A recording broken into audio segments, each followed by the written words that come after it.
My twin brother is a trouble magnet. He insults military generals, beats civil officials, and leaves no mischief uncommitted. With a face that bears an 80% resemblance to his, I toiled diligently to clean up his messes, rising through the official ranks all the way to Prime Minister, until the day my brother, disguised as a woman, accosted the cruel and vicious Prince Regent. That very day, the Prince Regent sent a long street's worth of betrothal gifts, demanding to marry the youngest daughter of the Jiang family, Jiang Zhao. Frightened out of my wits, I packed my bags to flee overnight, only to be stopped halfway by the Prince Regent's men. A strikingly handsome man lifted the carriage curtain gently, a smile playing on his lips. "Madam, where are you off to?" 1. My brother and I are fraternal twins, yet we are identical in appearance, so much so that even our mother once had to check our trousers to tell us apart. I've been quiet since childhood, never crying or fussing even as an infant, but my brother was an unruly handful, always stirring up trouble. When our father hired a tutor for him, he'd either climb trees or chase chickens instead of studying. The tutor, driven to the brink of pulling out his own beard, would lower his head and spot me sitting obediently on a small stool, with 2 ox-horn braids and big, grape-like eyes. I'd say, "Tutor, may we continue? Zhao understands," and so, the 4 books and 5 classics. The art of war, all were etched into my mind. The tutor went to my father and said my brother was hopeless, a rotten rogue destined to be a street hooligan for life. When he spoke of me, he sighed deeply. "Jiang Zhao is the brightest student I've ever taught. It's a pity she's a girl." My father could only pick up a feather duster in helplessness and chase my brother around to spank him. My mother would take my hand and say with a heartache, "Your father and I wish so much your temper was swapped with your brother's." I didn't understand her words then, until my brother came of age and my father recommended him for court office. On his first day at court, he misspoke and was sentenced to exile in the barbarian lands of the north. My brother sat on the ground, drawing circles in grievance. "I told you I'm not cut out for official life. Exile is fine by me." My parents were at their wits' end at home, muttering about how he'd brought this on himself. "You speak so casually. Do you expect your sister to go into exile with you?" My brother froze, looking up at me in panic. "Zhao, my face remained impassive. I said nothing, just stood up and left the hall. My mother reached out to hold me, then only sighed. I fetched my brother's official robe, put it on carefully, cut my hair short and tied it high on my head.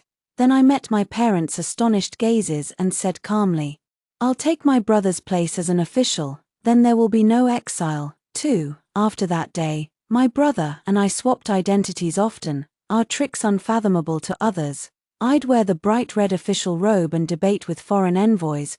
My brother would fight crickets and drink in brothels with the capital's dandies. Once, a noble lady of the capital asked him why he refused to spend time with women and always stuck with men. My brother waved his sleeve grandly. "Women are full of petty scheming. It's far more comfortable with my brothers." As time went by, the eldest young lady of the Jiang family, Jiang Zhao, earned the reputation of a man-chaser. Me, 3. My brother struggled to fit in with the noble ladies, and I walked a perilous path in the imperial court. The current emperor was still a child, and all power rested in the hands of the Prince Regent, Chu Yin. And Chu Yin was a man impossible to fathom. On my first day at court, standing in for my brother, a cold, snake-like gaze locked onto me. I kept my composure on the surface, but my back was soaked with cold sweat. When court finally adjourned, Chu Yin stopped me. A cold, thin smile played on his incomparably handsome face as he stepped slowly toward me. "Jiang, Chia." I stepped back to put distance between us and bowed. "Prince Regent." Chu Yin reached out and held my arm, his black eyes dark and unreadable. "Minister Jiang seems a little shorter than when I first saw you. Looks could be faked." Voices altered, but height was an unchangeable fact. My brother was much taller than me. Even with insoles in my shoes, the difference was still obvious. But my brother was only a minor minister. No one should have paid him that much attention. This Prince Regent was truly a force to be reckoned with. I steadied my resolve and spoke with unwavering poise. "Your Majesty, yesterday was my first day at court. I wore thicker insoles on purpose." Chu Yin drawled a lazy, ambiguous "oh." I'd say you're a completely different person from yesterday. I stared straight ahead, my face still calm and impassive, but my back was once again drenched in cold sweat.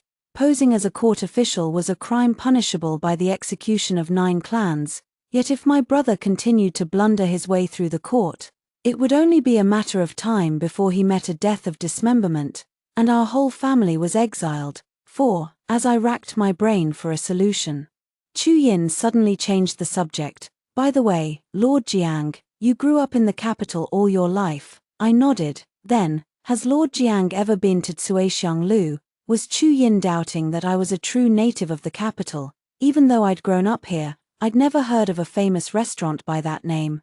I shook my head cautiously, studying Chu Yin's expression closely. To my surprise, Chu Yin burst into loud laughter and slung an arm around my shoulders. I knew it.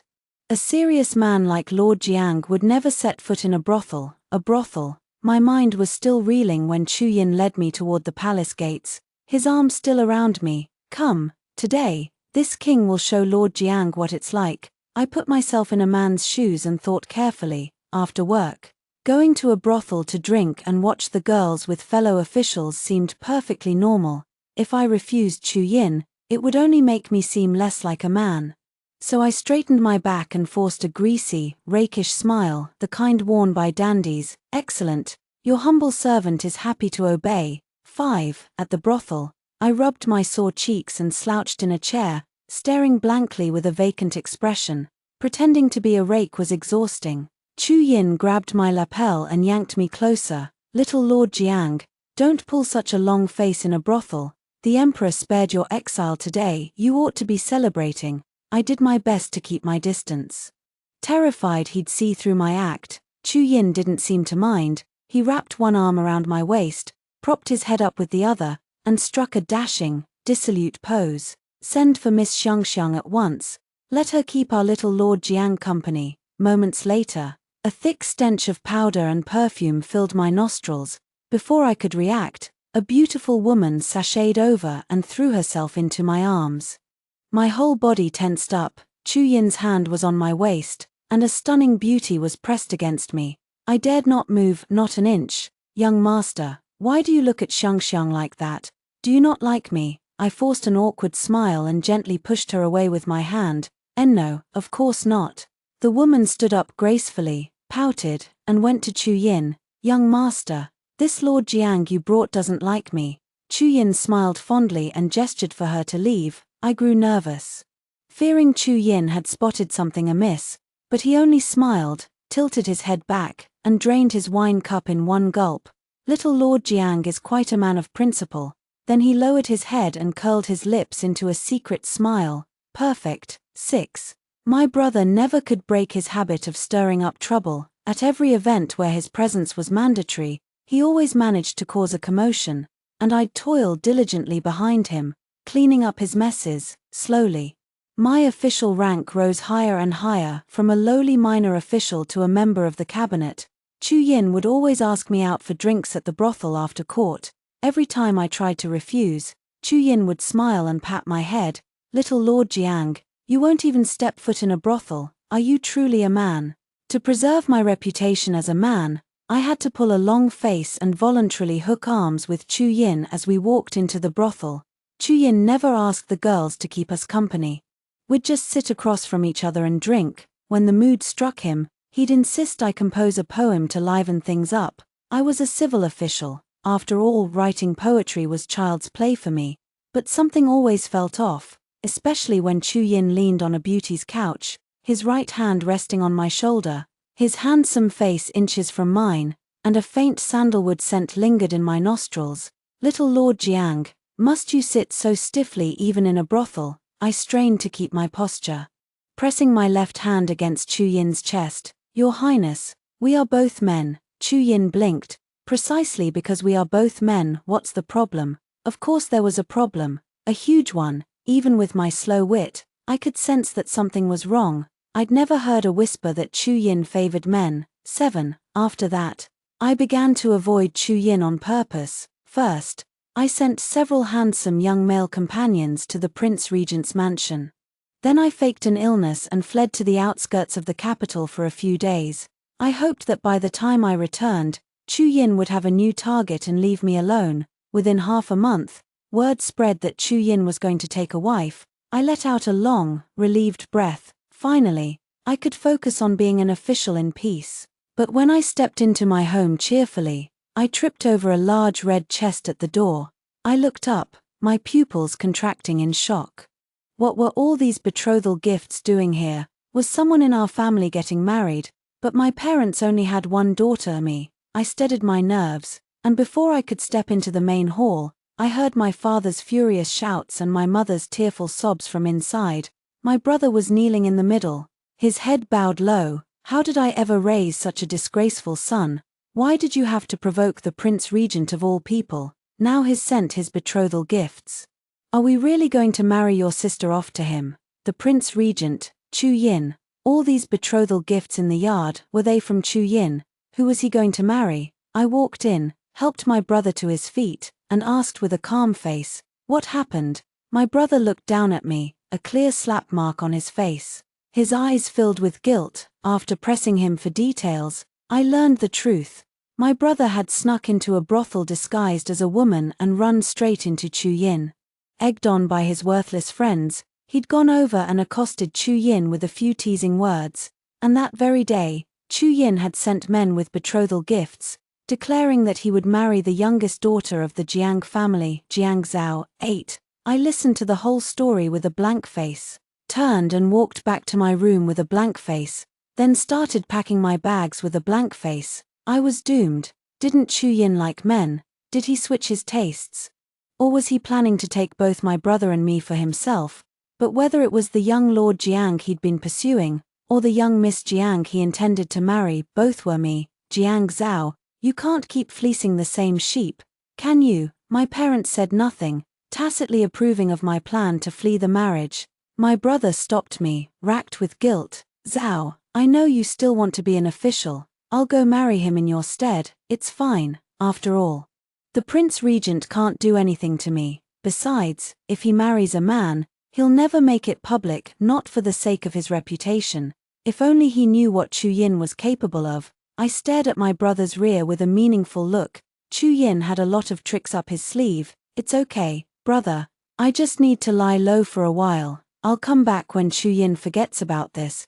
But you mustn't cause any more trouble. Speak as little as possible in the court. Okay, my brother nodded, his eyes glistening with tears. Zhao, I'm always letting you down. I looked up at Jiang Chia, my fingertips brushing the slap mark on his face. It's okay, brother, you've always protected me too. 9. That night, I fled in a carriage, a small pouch packed by my brother and pastries made by my mother clutched to my chest. The carriage jostled violently, and I soon grew drowsy, my head nodding off again and again. I don't know how long we traveled before the carriage suddenly came to a halt. I rubbed my eyes, my voice thick with sleep. Why have we stopped? Where are we? The coachman didn't answer. Puzzled, I lifted the carriage curtain. Outside, we were surrounded by cavalry in silver armor, their armor glinting menacingly in the moonlight. The night air was frigid, and I couldn't help but shiver. My gaze fell on the man at the head, sitting atop a tall steed. Chu Yin wore a black robe embroidered with dark gold patterns at the hem, his black eyes cold and sharp, fixed unblinkingly on me. My whole body went rigid, a numbness creeping up my scalp. After an eternity, Chu Yin curved his lips slightly, a chillingly thin smile tugging at the corners. Madam, where are you off to? I calmed myself and retreated back into the carriage, hugging the small pouch and staring blankly as my mind raced a mile a minute. Chu Yin was in no hurry, simply tilting his head and waiting. I rubbed my stiff cheeks, forcing an ingratiating smile, and lifted the curtain again. Your Highness, what are you doing here? Chu Yin smiled. I saw Miss Jiang galloping out of the city in the dead of night. Worried for my fiancé's safety, I came specially to protect you. I forced an awkward laugh, spouting lies without batting an eyelid. This humble maiden merely ate too much and came out for a stroll. Chu Yin raised an eyebrow, his gaze flicking to the small pouch in my arms, but he said nothing. 10. Just like that, Chu Yin sent me straight back home, and kindly reminded us, There have been many villains lurking in the capital lately. If Miss Jiang runs off again and crosses paths with them, I can't guarantee her safety." My father smiled awkwardly at Chu Yin, and the moment Chu Yin left, another bright red slap mark bloomed on my brother's face. I could only resign myself to fate. I put on the official robe and went to the morning court as usual. I had to make the most of the time before the wedding, to smooth things over for my brother in the court for as long as I could.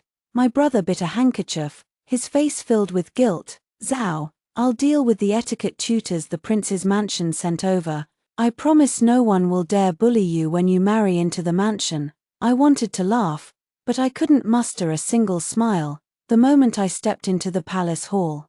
I was swarmed by fellow officials offering their congratulations. "Lord Jiang, what great fortune. You'll be family with the Prince Regent from now on. Don't forget us when you're prosperous." I forced dry laughs in response. Some civil officials looked distinctly dejected, huddling together and muttering, "What's going on? Did I misjudge? Does the Prince Regent not really like Lord Jiang?" "Ah, you don't understand. I heard Lord Jiang and his sister are practically identical. The prince must be marrying the young lady as a substitute for Lord Jiang." Listening to their increasingly absurd speculations, I wiped the cold sweat from my forehead. These old men were stiff and boring on the surface, but they had such wild imaginations in private, and Chu Yin looked unusually elated, his smile far more genuine than usual. I wanted to hide from him, but Chu Yin gave me no chance. "Lord Jiang, from now on, I'll have to call you brother-in-law." I threw in the towel. "Your Highness, you don't know, my younger sister is nothing like you imagine. She's willful and overbearing. If you marry her, your household will never know peace." Chu Yin wore a bright red official robe, making his skin even paler. He lowered his eyes to look at me. "Is that so? Sounds rather interesting." "Your Highness, must it be my sister?" Chu Yin didn't answer, stepping a few paces closer and leaning down slightly, his voice thick with ambiguity. "If Lord Jiang is willing, I don't mind either." I stumbled back in shock, tripping over the loose official robe, and nearly face-planted on the ground. Chu Yin's hand shot out and wrapped around my waist, steadying me. "Careful, Lord Jiang, if you hurt yourself, I'll be heartbroken." I knew it. This man who favored other men had his eye on me all along. "Father, you blamed the wrong person. This is all a romantic debt your daughter brought upon herself." Wah, 11. Chu Yin set the wedding date for half a month later. And every detail of the preparations was extravagantly lavish. The entire capital envied the young Miss Jiang's great fortune to be chosen by the Prince Regent and bestowed with such honor.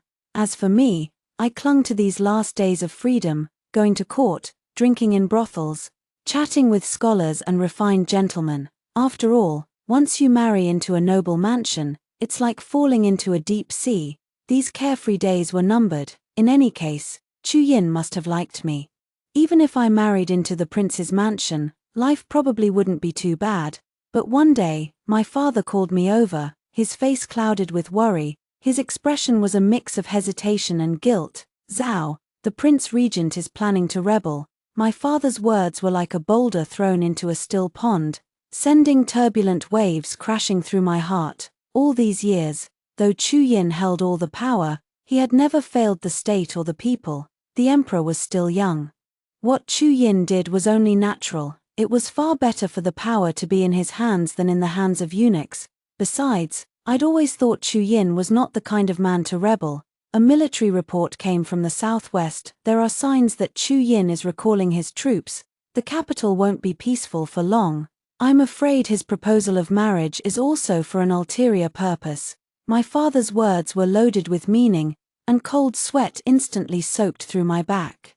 My father had once been a cabinet scholar and the late emperor's tutor, with disciples all over the country. My mother's maternal family was the Qi family army, which guarded the northern border. If Chu Yin wanted to rebel, he needed two things: a just cause to win the people's hearts, and an invincible army. If he married me, both would be his for the taking, and I'd been foolish enough to think he liked me for who I was. Of course, we'd only drunk a few times together. To him, we were not even friends. Probably 12, since we know in advance. We must be on our guard.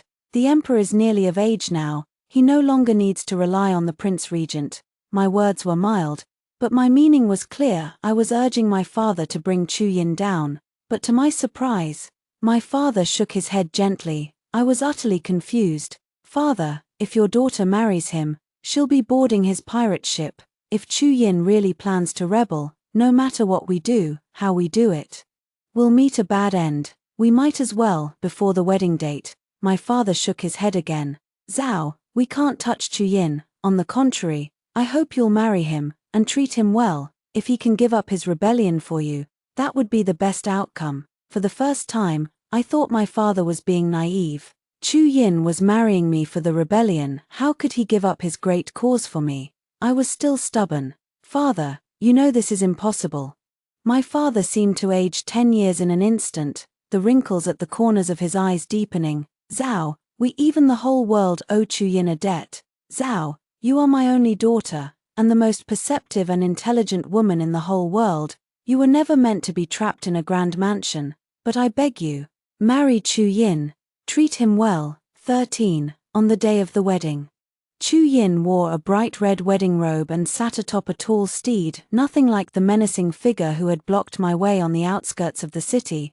I had to admit, his face was truly mesmerizing. When he smiled, even the small mole at the corner of his eye seemed to speak, making one want to lay the whole world at his feet. Through the silk fan covering my face, I sized Chu Yin up and down, and suddenly thought the days ahead might not be so unbearable after all. Life was truly miraculous.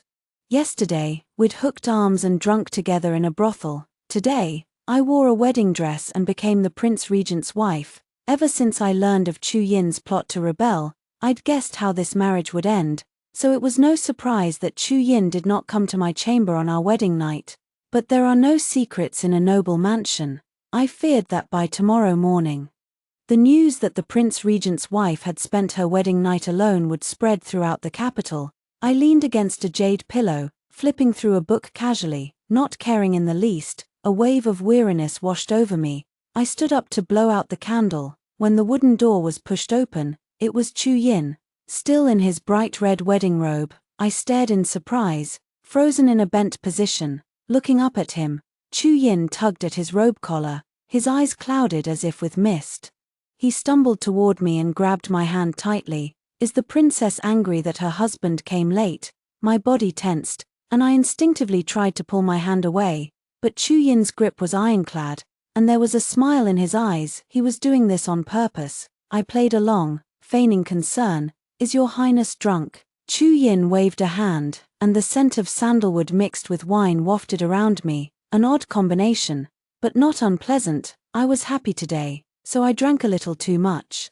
I muttered to myself, pretending, such a good actor. I wondered who it was who drank wine like water at Suixiang Lu. Now he was putting on the act of a drunkard. 14. Before the wedding, I dug out all the erotic picture books my brother had hidden in his room and read them cover to cover.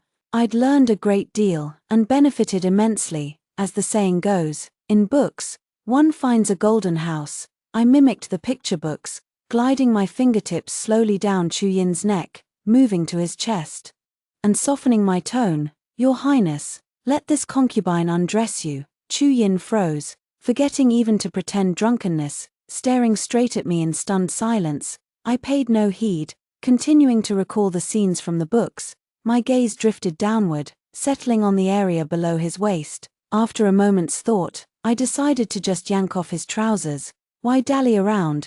Better to get straight to the point. But Chu Yin jolted back as if startled. What are you doing? I blinked, utterly confused. Naturally, the things a husband and wife do in love. Chu Yin's face darkened, his jaw tight with gritted teeth. Who taught you this? My heart fluttered with guilt. After all, it was my brother who dealt with all the etiquette tutors from the palace. Chu Yin's expression grew even darker at my look. I'd been perfectly calm a moment before, but under his gaze, I couldn't help but drop my head. I read it from the picture books my brother hid. Damn it. Chu Yin's curse was so low I barely caught it. What? Nothing. Chu Yin shed his outer robe in a flash, his long arms snaking around my waist, and in an instant we tumbled onto the soft couch. I let out a small shriek, unable to break free. Chu Yin sighed softly. his burning chest pressing tightly against my back. Sleep. Zhao, hurry. 15. This was the first time I'd shared a bed with a strange man. Awkward as it was, I did not repel it, by custom, on the second day of the wedding. I should have accompanied Chu Yin to the palace to pay homage to the Empress Dowager and the concubines, but the emperor was still young, and the harem was empty. As for the Empress Dowager, Chu Yin did not even mention her, his eyes filled with unbridled loathing. I stirred awake drowsily, reaching out instinctively to grab the red official robe before me and pull it on, but another arm snaked out from behind me, snatching the robe before my fingers could touch it. I jolted fully awake. Twisting my head to meet Chu Yin's eyes, crinkled with amusement, my arm hung awkwardly in midair, unsure whether to stretch further or draw back. Does the madam wish to dress her husband? I nodded, playing along, and fumbled clumsily as I draped the official robe over Chu Yin's shoulders. Chu Yin was much taller than me. Even kneeling straight on the couch, I struggled to reach. His eyes crinkled with laughter as he leaned down slightly, his long arm braced beside me. He held me in an embrace of sorts, the faint scent of sandalwood drifting into my nostrils. I could not help but blush. Before he left, Chu Yin pressed a soft kiss to my forehead, smiling. My madam is truly utterly adorable. I stared in a daze, my forehead burning. Was I ill? I quickly calmed myself. If I were to stop Chu Yin, I needed to figure out the scope of his power and his associates as quickly as possible. I was not as naive as my father. How could a man like Chu Yin abandon his grand ambitions for a woman? 16.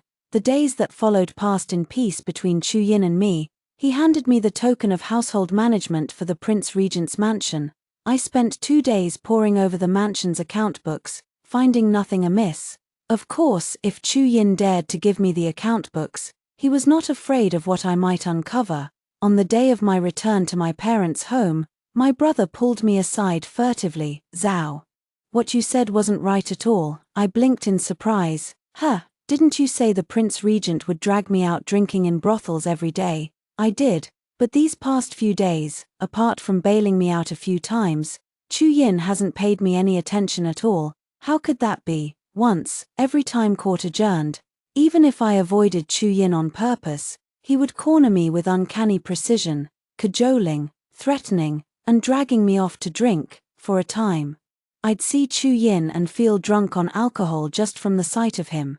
Besides, Chu Yin's face held some kind of magic. Every time I looked at it, I could not bring myself to say no. Had he really changed his ways? I was still musing when a large palm wrapped around my waist, and a familiar, teasing voice sounded in my ear. What secret whispers is the madam sharing with the young Lord Jiang? I turned, meeting Chu Yin's gaze calmly, and shook my head to say nothing. My brother was a different story. He might as well have written guilty across his forehead. Chu Yin smiled brightly. The Four Nations Conference is about to begin, and the young Lord Jiang has been named to host the envoys from all nations. You'll have your hands full. 17. The Four Nations Conference was a grand gathering held once every 5 years, where envoys from all nations would present tribute and, in turn, deter one another. This year's gathering was to be held in the Great Qin. I could not pretend I was not worried that the emperor had ordered my brother to host the envoys. Coincidentally, Chu Yin had also been so busy these days he barely set foot in the mansion. I simply swapped places with my brother once more. After all, he had pretended to be me for so many years. His fake voice was practically perfect. Every night, Chu Yin only held me to sleep. Surely he would not notice the difference. When I stepped into the familiar palace hall in my official robe, I felt a familiar, amused gaze land on me almost at once, tinged with surprise. Chu Yin's eyes sparkled as he sized me up from head to toe. Young Lord Jiang, you look a little different today. My heart skipped a beat, but I retorted calmly, feigning ignorance. Different how? Chu Yin laughed heartily, unusually pleasing to the eye. Then he winked at me. Young Lord Jiang, shall we go drink at Suixiang Lu after court? I sighed inwardly, my mind filled with thoughts of the Four Nations Conference, but when I met Chu Yin's smoldering eyes, the words of refusal died on my lips. Chu Yin seemed to know this, grinning confidently, even a little coquettishly. Young Lord Jiang is not only kind, but also incomparably handsome, truly a rare treasure in this world. 18. It had been little more than a month since I married Chu Yin, yet stepping into Cuixiang Lu again filled me with a sense that everything was the same, yet nothing was. But no sooner had we crossed the threshold than Chu Yin's steps halted abruptly, his face darkening into a grimace of rage. I followed his gaze and saw a group of men whose clothing was not of the Great Qin style, but rather that of the Great Qi, with the Four Nations Conference fast approaching. Envoys from other nations had begun arriving in the Great Qin one after another. These men spoke with refined manners. The man at their head was nearly 40, with a hideous, winding scar slashing from his forehead to beneath his eye, the seventh prince of the Great Qi, the most dissolute prince of the Great Qi royal family. He kept countless beautiful mistresses in his household. Even handsome men were not spared his advances. Yet street rumors whispered that the seventh prince was incapable in that regard. Strange, for such an important gathering, the Great Qi had sent nothing more than a fool. I mused silently to myself. But why was Chu Yin acting so strangely? The seventh prince had naturally seen us too. The moment his eyes fell on Chu Yin, a flash of ferocity crossed his face, followed by a provocative, cruel smile. Chu Yin, we meet again. Chu Yin's hands, hanging at his sides, clenched into fists. The veins bulging faintly on his pale knuckles. My heart throbbed oddly, and I stepped forward almost instinctively, shielding Chu Yin behind me. I did not know the seventh prince had entered the Great Qin so early. The post house has not sent word of your arrival. For an envoy of another nation to enter the Great Qin without notification, Your Highness, your actions place this humble official in a most difficult position. The seventh prince narrowed his eyes, his voice cold as a viper's. Who are you? This humble official is the Minister of Rights. His Majesty has ordered me to host all envoys. I shall report every act of your highnesses to the Emperor. I beg you to return to the post house at once. The seventh prince's face darkened, his gaze sliding from me to Chu Yin with a sneer, and he curled his lips into a sinister grin. Chu Yin, after all these years, I still cannot forget how you tasted. I lifted my chin, my tone sharp as I set my face in a stern frown. Your Highness, please. The seventh prince let out a cold snort, and led his retinue thundering out the door. Chu Yin did not speak a single word from start to finish. Watching him, I could not help but recall my father's words. We even the whole world owe Chu Yin a debt. 19. I turned, grasping Chu Yin's hand instinctively. Your Highness, what is wrong? Chu Yin's face was ashen. For the first time, he ignored me, yanking his hand free and storming up to a private room on the upper floor. I stood rooted to the spot, utterly at a loss. Miss Xiangxiang walked over, patting my shoulder. Miss Jiang, young Lord Jiang, go up and keep the prince company. What do you know? I pressed. But Miss Xiangxiang clammed up, saying nothing more. Helpless, I steeled myself and climbed the stairs. Even Chu Yin's hidden guards had fled far away, an indication of just how terrifying he was in that moment. I exhaled slowly, pushing the door open gently. Chu Yin slouched unsteadily on the beauty's couch. Several empty wine bottles lying at his side. I had never seen Chu Yin like this. He was always languid, in complete control, lofty and aloof even when drinking. He carried an air of noble elegance. I sat beside him, hesitating for a moment before reaching out to tug at his sleeve. Your Highness. Chu Yin lifted his head, the corners of his eyes red with rage and grief, and pulled me roughly into his arms. I tensed, instinctive to push him away, but his grip around my waist tightened. And Chu Yin's voice trembled, laced with supplication. Let me hold you, just for a moment. I stilled, staring in a daze as I raised my hand and slowly stroked Chu Yin's back, my mind racing with chaotic thoughts. 15 years ago, the Great Qin and the Great Qi had waged war, defeated. The Great Qin had sent a royal hostage to the Great Qi to secure peace on the border. Chu Yin's unbridled loathing for the Empress Dowager, the seventh prince's ambiguous words, all pointed to the worst possible truth. The royal hostage sent all those years ago had been Chu Yin. 20. Chu Yin buried his face in the crook of my neck, and a few warm drops of liquid slid down my collar, seeping into my clothes. He was crying. The moment the thought struck me, I felt my entire body burn with a fierce, unquenchable rage. All my life, I had prided myself on my calm, never succumbing to extreme emotion, but in this instant, I felt an overwhelming urge to kill. I should not have let the seventh prince return to the post house. Killing him there would have been troublesome, but not impossible. I could poison his food, lure him out into the dark, falsify a death from acclimatization. There were countless ways to kill a man. Brother Jiang, will you stay by my side forever? Chu Yin's voice cut through the silence abruptly, interrupting my murderous plans. I hastened to reply, I will. Chu Yin released his grip on me, his eyes glistening bright as stars. Then dimmed in an instant. No, you won't. Brother Jiang can only be my brother-in-law. You will marry and have children. In that moment, I lost all sense of self, staring into his tear-streaked eyes. I raised my hand and pulled out the hairpin from my head, my cold, feminine voice ringing out, Your Highness, I am Zhao. Chu Yin froze. What? Eager to explain the bizarre situation, I completely missed the flicker of cunning in his eyes. Chu Yin fixed his gaze on my crimson lips. His eyes dark and deep as he leaned slowly closer.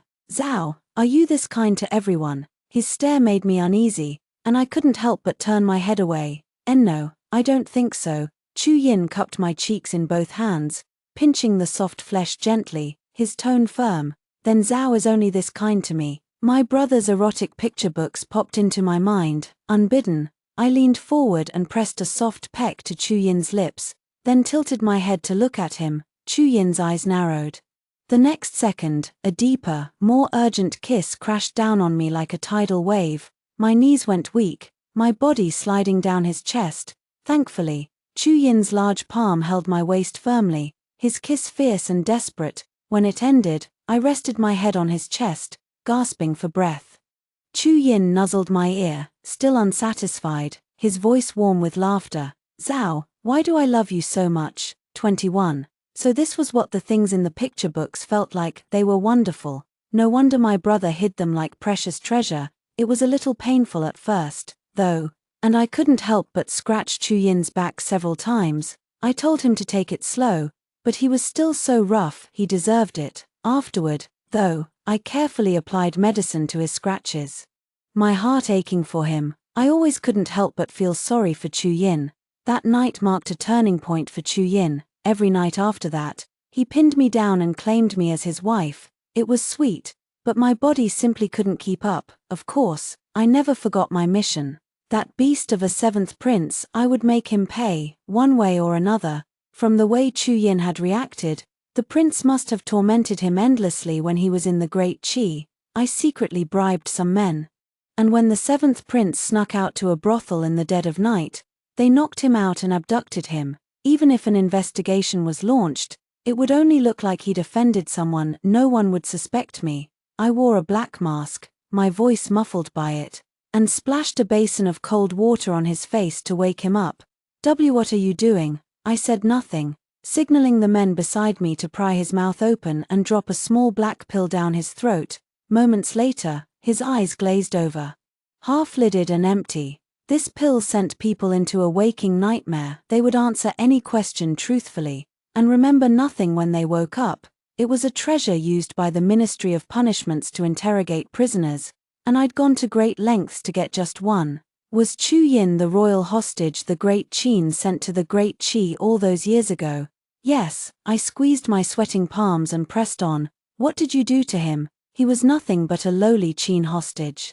I thought he was handsome, so I dragged him back to my mansion and tried to. A lewd smile spread across the seventh prince's face. I trembled with rage, but forced myself to stay calm. How old was he then? Are you nothing but a beast? The lechery on his face turned to fury. Chu Yin was an ungrateful little bitch. A 10-year-old boy, and he bit my manhood clean off. I became a half-man, a eunuch. He deserves to die. He deserves to die. 22. I stepped back, staring at the seventh prince in shock.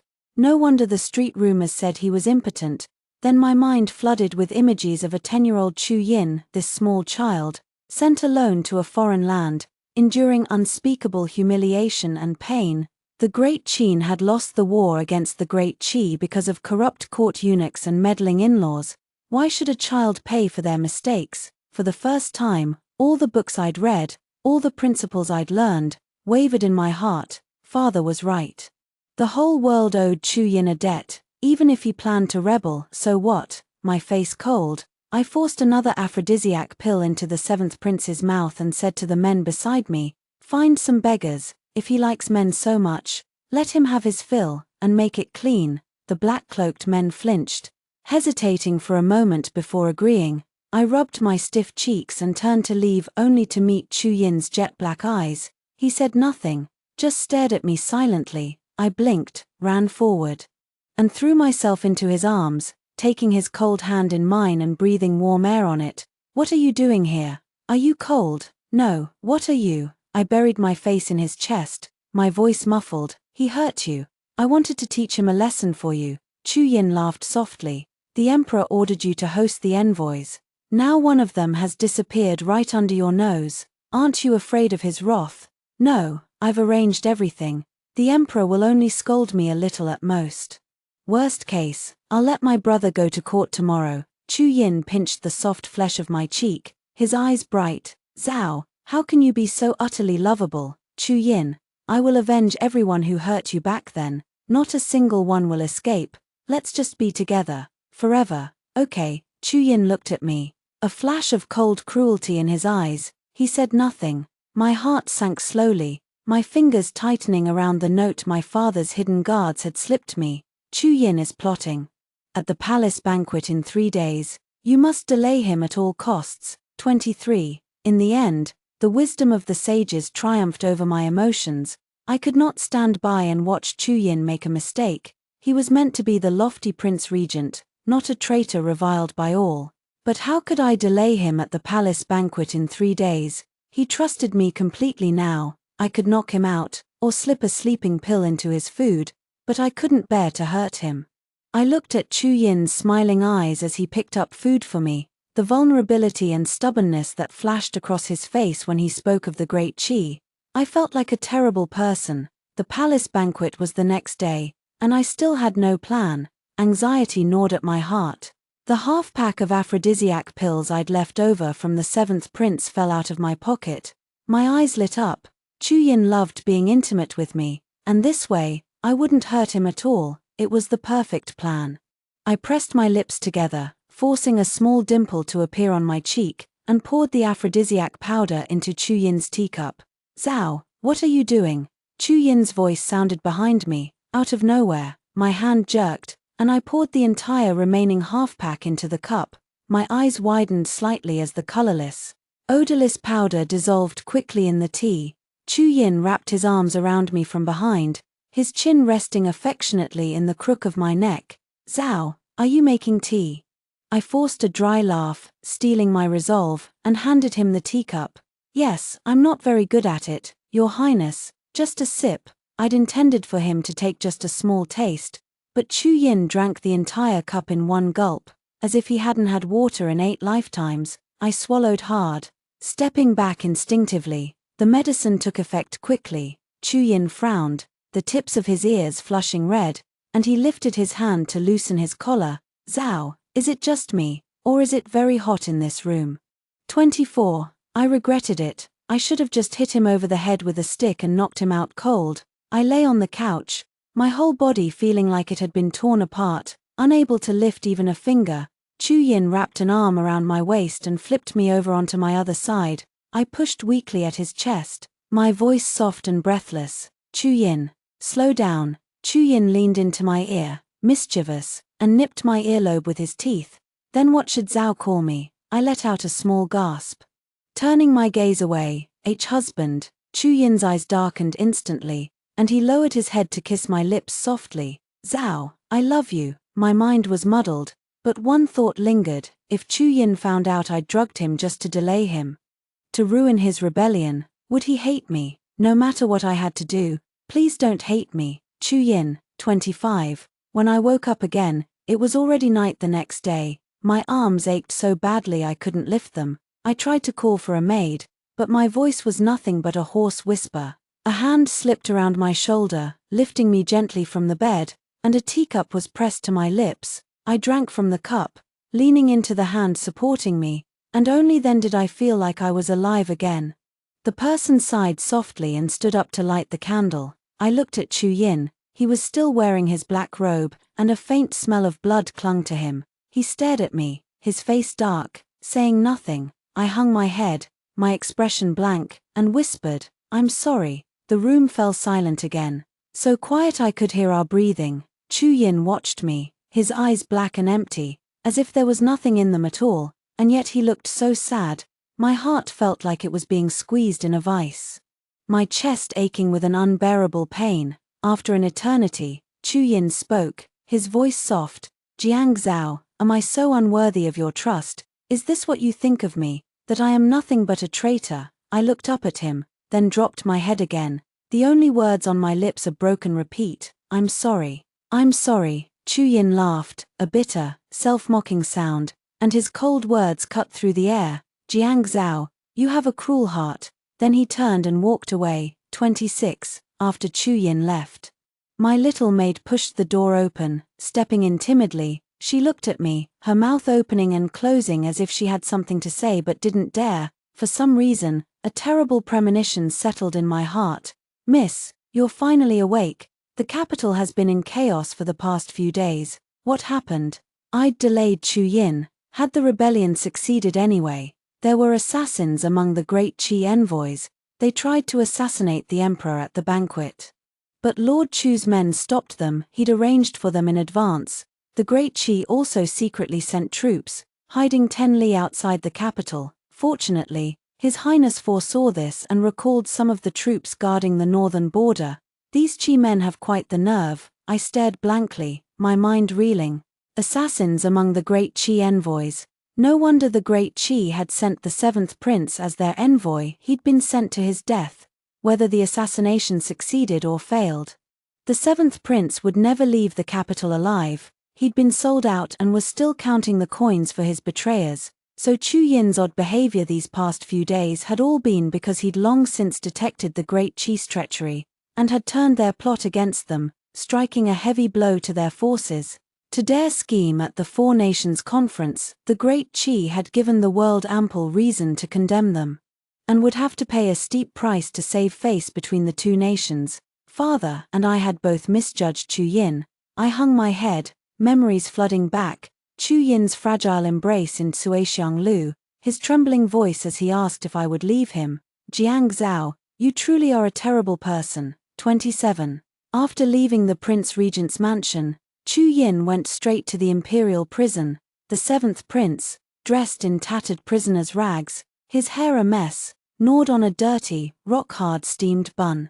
He looked up at the sound of footsteps, and when he saw Chu Yin, his eyes blazed with unbridled malice and hatred. "Chu Yin, a man like you will burn in hell for eternity." Chu Yin let out a cold laugh, his noble black robe embroidered with dark gold patterns still immaculate. "You made me incapable of manhood. My father cast me aside because of it. Otherwise, the crown prince's throne would have been mine. You vile wretch, you will die a miserable death. It was you who seduced me first. You threw yourself at me, begging to serve me." Chu Yin's beautiful peach blossom eyes narrowed, cold and sharp. "If I hadn't, how could I have allied myself with your crown prince? How could I have returned to the great Qin so soon?" The 7th prince froze, stumbling back a step. "Why you and the 9th prince? You too, indeed. I cleared his path by removing you, helping him become crown prince, and he sent me back to the great Qin. It was always a deal."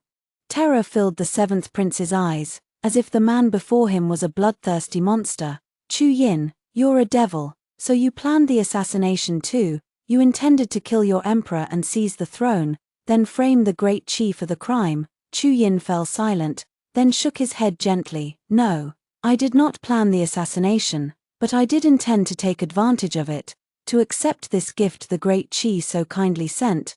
A soft smile tugged at Chu Yin's lips, his expression suddenly tender. But then I realized being emperor is not nearly as interesting as I thought, for I have found the most interesting thing in the world. When he looked back at the 7th prince, his face twisted with impatience, he clicked his tongue and ordered, "Kill him." 28. After leaving the imperial prison, Miss Xianxia was waiting for Chu Yin at the gate. The coquetry was gone from her face, replaced by a cold, impassive expression as she reported to him, "Your Highness. The Qi troops outside the capital have all been eliminated. General Chen sent word asking if his men should remain in the capital or return to the northern border." Chu Yin waved a hand dismissively. "Let them return to the north. What use is there for them in the capital? To scare that little emperor?" Miss Xianxia nodded. "As you command. And Miss Xianxia, you did well in Suixiang that day. Your monthly salary is increased by 10 taels of silver." Miss Xianxia froze. Momentarily confused by his words, when realization dawned, her mouth twitched violently, and she silently prayed for Jiang Zhao. Poor young Lord Jiang, so pure and innocent. How could she ever outwit a man as scheming as His Highness, a black-hearted sesame glutinous rice ball in sheep's clothing? 29. Chu Yin was angry. "I had no idea what to do. Desperate, I turned to my brother for help." "Oh, you and my brother-in-law had a fight. It's normal for married couples to bicker, as the saying goes. Couples fight at the head of the bed and make up at the foot. You two just need to." I turned to leave, my face blank, my waist still ached terribly. I had no desire to make up in that way ever again. "Hey, wait, if all else fails, cook him a meal, say something nice. Chu Yin adores you, he'll forgive you in an instant." Returning to the Prince Regent's mansion, I headed straight for the kitchen. But cooking was far harder than I'd imagined. My face was blackened by smoke. And all I managed to make was a table of food that looked and smelled utterly dreadful. When Chu Yin returned, he stared at the table of food in silence for a long moment, then asked, "Was the kitchen bombed?" A maid piped up from the side, "Your Highness, the madam cooked all this with her own hands today."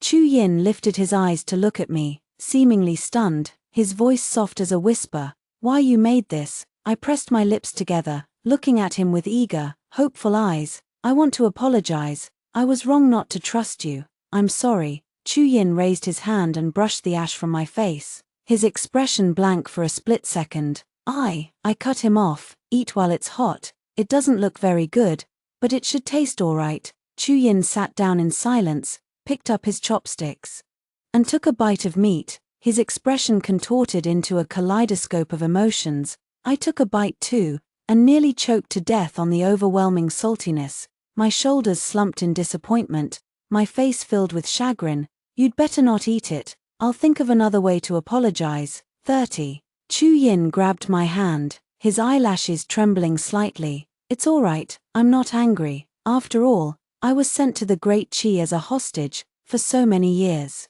It's only natural that you'd doubt I'd seek revenge." Looking at his fragile expression, my heart ached so badly it felt numb.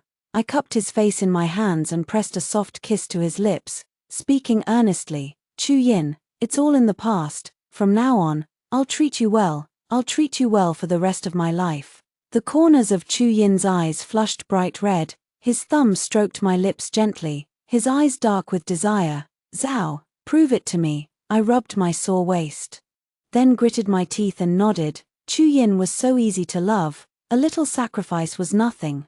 31. Recently, Jiang Qie had come to the conclusion that his sister spoiled Chu Yin far too much. Once, Jiang Zhao had always put him, her elder brother, first, but now, if Chu Yin wanted the stars in the sky, Jiang Zhao would probably climb a ladder to pick them for him. He couldn't bear it. Someone else had stolen his place as the most important person in his sister's heart. Hard work paid off, however. And he finally managed to pry a secret out of Miss Xianxia at Suixiang. He stormed over to find Jiang Zhao, who was embroidering a sachet for Chu Yin, an exquisitely stitched mandarin duck, a symbol of marital bliss. "Zhao, do you know Chu Yin originally planned to rebel? He's not as innocent as he pretends to be. You can't keep spoiling him like this." Jiang Qie's eyes were red with anger. He'd always known his sister was skilled at needlework, but she'd never embroidered anything for anyone before, not even her own blood brother. Why did Chu Yin deserve such fortune? To his surprise, Jiang Zhao's expression remained calm and unruffled. "Oh, I know." Jiang Qie's eyes widened in shock. "What do you mean?" "You know, Chu Yin almost became a traitor to the crown." Almost is the key word here. Jiang Zhao, Chu Yin's misery is all an act. Why are you so good to him? Jiang Zhao cut the thread and ran her fingers gently over the stitched mandarin ducks, her voice soft. Brother, why do you and Chu Yin both think I'm good to him just because I feel sorry for him? There are countless miserable people in this world. Why do I only treat Chu Yin well? Because I love him. I'm good to him simply because I love him. Jiang Zhao seemed about to say more, but Jiang Qie never heard it, for Chu Yin, who'd been eavesdropping somewhere nearby, grabbed him by the back of his collar and threw him out of the Prince Regent's mansion. Truly, once a sister is married, she's like water poured out of a bucket, gone forever. Extra story, Chu Yin's perspective. From the moment I was thrown into the Great Qi as a hostage, I knew there were some things in this world you could only get by taking them by force. I was a good actor, so I soon allied myself with the 9th prince of the Great Qi, who would later become their crown prince, using my face. I incited the 7th prince's lust for me, then bit off his filthy, disgusting manhood without hesitation. After the war, the Great Qin's internal situation had stabilized, while the Great Qi was torn apart by civil strife and could not bear another war, so they would not dare kill me. Later, the 9th prince became crown prince, and kept his promise, sending me back to the Great Qin. By then, the late emperor had passed away, and my 7-year-old nephew had ascended the throne. That old hag the Empress Dowager thought she could rule behind the scenes, as if I would ever let her have her way. The entire Great Qin would be mine. I'd always thought nothing in the world was more interesting than revenge until a new minister of rights arrived at the palace. He misspoke on his first day at court and was sentenced to exile. But the next day, he was a completely different person in the court, eloquent, tactful, and most importantly, a full head shorter than he'd been the day before. Rumors said the Jiang family had a pair of fraternal twins who looked nearly identical. I never thought the elder brother would be a fool, while the younger sister was so fascinating. At first, I only saw Jiang Zhao as an amusing toy, but I never expected to fall so deeply for her. I wanted to marry her. Later, I used the 7th prince to show my vulnerable side to her, and Zhao, as kind-hearted as ever, took pity on me, for the first time. I thought the 7th prince might be useful for something other than dying. Zhao even sent men to kidnap the 7th prince to avenge me. Her beautiful eyes filled with heartache when she looked at me. I, Chu Yin, had someone who cared for me. Of course I knew about the note her father had given her. A little disappointment lingered in my heart, but I didn't care whether she planned to knock me out or drug me. I would have let her. After all, I was used to pain, in any case. I had already placed men to protect the emperor, and the border troops would soon arrive in the capital. I'd long since abandoned the idea of rebellion, but I never could have imagined that the drug Zhao gave me would be an aphrodisiac. The effect was fierce. I tossed and turned with Zhao all night, unable to stop even as she begged me in her soft, breathless voice. Afterward, I realized I could use this incident to make Zhao feel sorry for me for the rest of her life, and she did. She cooked for me with her own hands, embroidered sachets for me. Everyone said the Prince Regent's wife was henpecked.